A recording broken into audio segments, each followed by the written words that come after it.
গণতন্ত্রের জন্য আমরা লড়াই করেছি, এখনো লড়াই কিন্তু শেষ হয় নাই। শেষ হয়েছে? আমরা একটা ভোট পাইছি। ডক্টর ইউনূস একটা ইমার্জেন্সি সময় দায়িত্ব নিছে, এই ইন্টারিম সরকার 1 বছর হয়ে যাচ্ছে।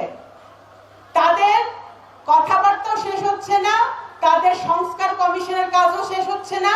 প্রত্যেক দিন বৈঠক হইতেছে, কিন্তু আবার দেখতেছি আমাদের ছাত্র উপদেষ্টা যখন বিদেশে যায় তখন তার ব্যাগে অস্ত্র ম্যাগাজিন পাওয়া যায়। উনি বলেছেন, সাফাই গিয়েছেন যে অস্ত্র ম্যাগাজিন তার এবং তার পরিবারের সুরক্ষার জন্য নাকি উনি রেখেছেন। তাহলে যখন আমরা ফ্যাসিবাদ মুক্ত বাংলাদেশে একটি আইনের শাসন চাই, একটি দুর্নীতি মুক্ত সমাজ চাই, যখন আমরা পুলিশের উপর ভরসা রাখতে চাই, তখন যদি একজন উপদেষ্টার যদি ব্যাগে অস্ত্র রাখতে হয়, তাহলে আমার আপনার সাধারণ জনগণ আমরা কোথায় আছি?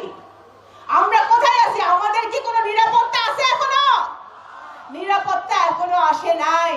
সুতরাং এই দেশে যদি আইনের শাসন প্রতিষ্ঠা করতে হয়, একটি স্বাধীন বিচার বিভাগ প্রতিষ্ঠা করতে হয়, আমরা গণতন্ত্র যদি প্রতিষ্ঠা করতে হয়, আইনের শাসন যদি প্রতিষ্ঠা করতে হয়, প্রত্যেকটা গণতান্ত্রিক প্রতিষ্ঠান যেটা ধ্বংস হয়ে গেছে গত 17 বছরে আওয়ামী লীগের হাত ধরে, তাই সেই গণতান্ত্রিক প্রতিষ্ঠানগুলোকে যদি ঠিক করতে হয়, তাহলে একটি সুষ্ঠু ফ্রি এন্ড ফেয়ার নির্বাচনের কোনো বিকল্প নাই।